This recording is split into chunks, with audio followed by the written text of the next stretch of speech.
Ngayong araw mga kuys, magluluto naman tayo ngayon ng sobrang basic at sobrang dali na sinampalukang manok. Nung nag-search ako kung saan nagmula ito, ang pagkakasabi dito, Nueva Ecija, Bulacan. Comment na lang kayo mga kuys kung totoo talaga to, kung talagang sa kanila nagmula to. Pero ako, una ko natikman to, sa Cavite talaga mga kuys. Kasi mga kuys, ang pinagkaiba pala ng sinampalukang manok tsaka sa sinigang. Yung sinampalukang manok, ang ginagamit talaga dyan, yung dahon ng sampalok at bunga. Tapos sa sinigang naman mga kuys, marami tayong variety ng pang-asim dyan kung anong pwede. Kamyas, bayabas, kalamansi, kung ano man pwedeng pang-asim. Tapos ang ginagamit sa sinigang mga kuys, baboy, baka at saka seafoods.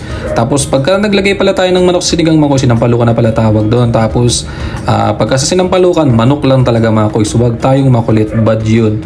Tapos ito mga kuys, sinimulan natin, pinagapigaan natin yung pinatalbos ng sampalok. Naglagay natin asin para lumabas talaga yung asim niya. Nagpainta tayo ng mantika dyan. Naglagay tayo dito ng ginseng tsaka luya, pero hindi ginseng yan mga kuys. Ugat lang ng luyang medyo bata-bata na luya mga kuys. Sinama natin, baka makatulong sa sarap yan. Luya at bawang lang yan. Itong recipe na to, recipe to ng best friend ko mga kuys. Kasi sabi niya, huwag na daw akong maglagay ng sibuyas. At nakalimutan ko kung talagang hindi rin pwede maglagay ng kamatis. Pero mga kuys, hindi ibig sabihin na wala yun is hindi good yun. Pwede pa rin kayo maglagay ng sibuyas at kamatis mga kuys. Kanya-kayang trip yan. Ito na mga kuys yung ginamit nating manok. Tsaka naglagay na rin tayo ng 2 pirasong organic na nor cubes yan mga kuys. Halo lang tayo dyan.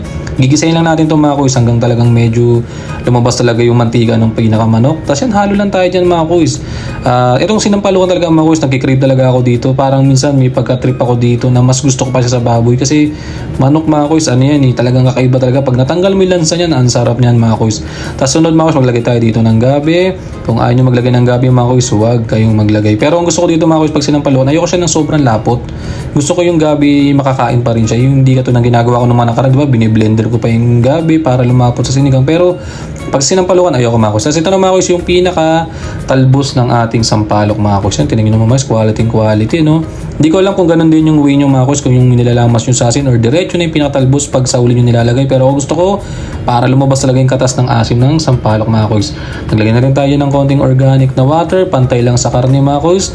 Tapos masarap din sana ito mga kuys kung mayroong bulaklak ng sampalok. At saka syempre yung bunga walang available, talbos lang ilalagay natin. Tapos maglalagay tayo dyan ng siling panigang at bell pepper. Mas masarap nga mga kuys kung green bell pepper ilalagay natin kasi yun yung turo ng aking best friend eh. Kaya lang ito available, palag na rin yan mga kuys. Walang problema, bell pepper pa rin yan. Pero syempre may pagkakaibang lasa yan. Pero goods na yan mga kuys. Tayo naman ang kakain. Tapos pag ngayon mga kuys, papakuloy na natin ng solid yan. Tsaka pag mga itong luto talaga mga kuys, masarap ka lutuin sa kahoy talaga. Talagang mismo ko yung flavor, ang sarap. Tapos tipid ka pa sa gas mga kuys, LPG. Tapos yan, lagay tayo ng organic na patis yan para naman may alat ng konti yan mga kuys. Balanse sa asim at alat. Kasi mga kuys, nung medyo talagang lumalambot na yung mga kuys, itsura naman niya, gusa-gusa. Maglalagay tayo ng kengkong dyan mga kuys, yun, tinan nyo naman. Oh.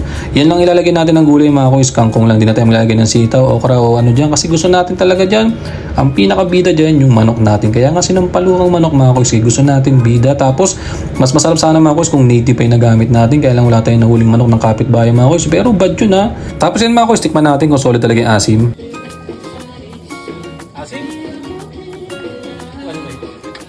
Yun mga kuys, so talaga namang mapapaasim kay Gaga si Kuys Job. Tapos halo lang tayo mga kuys, tapos yung gulay na kangkong, saglit lang natin niluto niya mga kuys kasi ayaw natin ma-overcook yan. Solid ang gulay mga kuys pagka ganun sakto. Tapos tingnan nyo sa baw mga kuys, so ang ganda ng kulay mga kuys, kitang-kita talaga yung color green talaga ng talbos ng sampalok ko.